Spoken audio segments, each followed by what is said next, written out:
There are dreams that aren't abandoned all at once, but instead are slowly buried over time. With every rejection you didn't say out loud, with every time you convinced yourself it was already too late, with every year that passed and life took on a different shape, one you didn't entirely choose.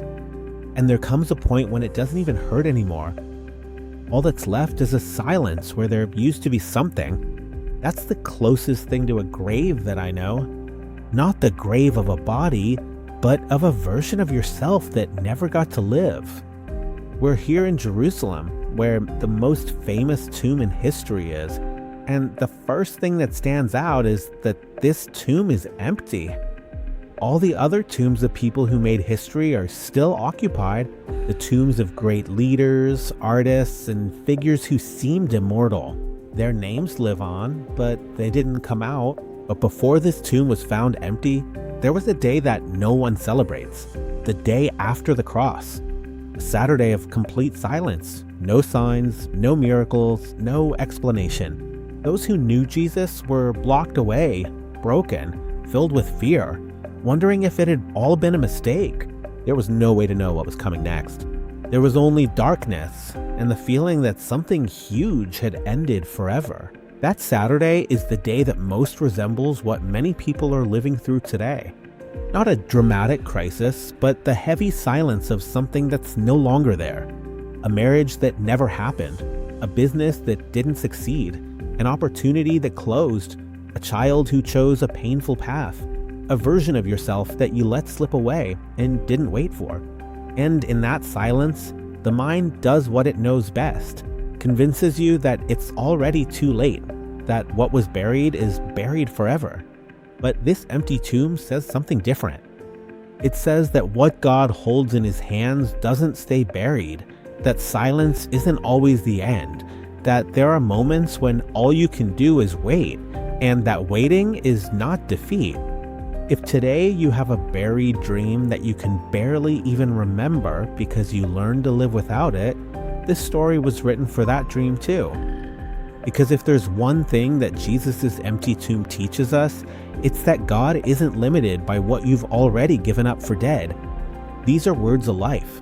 But on the Sabbath, they rested according to the commandment. Luke 23:56.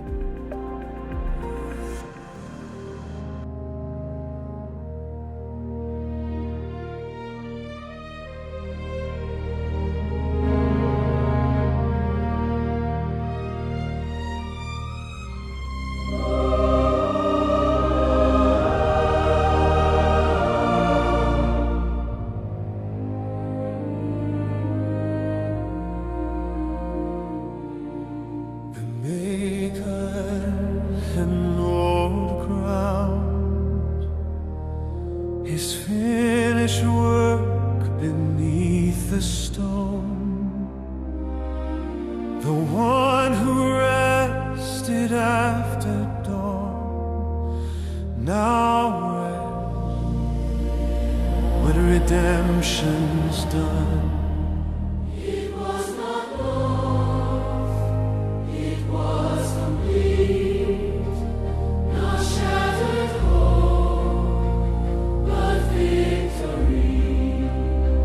He entered stillness willingly, while history held its breath. The Sabbath spoke without a word. The work was done, the promise sure. Great still guard the names of kings, empires on the fallen thrones. History holds its mighty ones. None have conquered death in life, but the tomb of the Nazarene could not keep its borrowed claim. The stone could not contain his life. On the third day he rose again.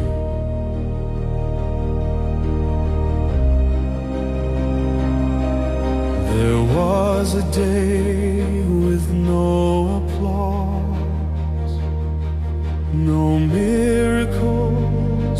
no guiding sign, only silence, broken hearts, questions pressing through the night. When dreams collapse without a sound, when hope feels buried in the ground, Death declares its final word over purpose and over pain. praise still guard the names of kings, empires honor fallen thrones. History holds its mighty ones, none have conquered death alone. But the tomb of the Nazarene could not keep its borrowed claim. The stone could not contain his life. On the Third day he rose again. From the first light of creation, he set the rhythm, work then rest. In Exodus it meant release for the weary and oppressed. Now the Lamb lies still in peace, redemption fully satisfied. Not the silence of defeat, but the calm of sacrifice.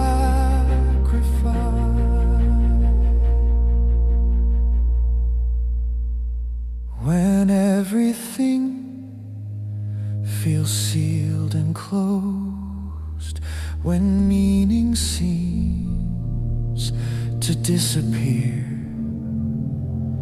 remember Sabbath is the space between the cross and rising light. praise still guard the names of kings, monuments to passing fame. None have walked back out alive, none have broken death's domain.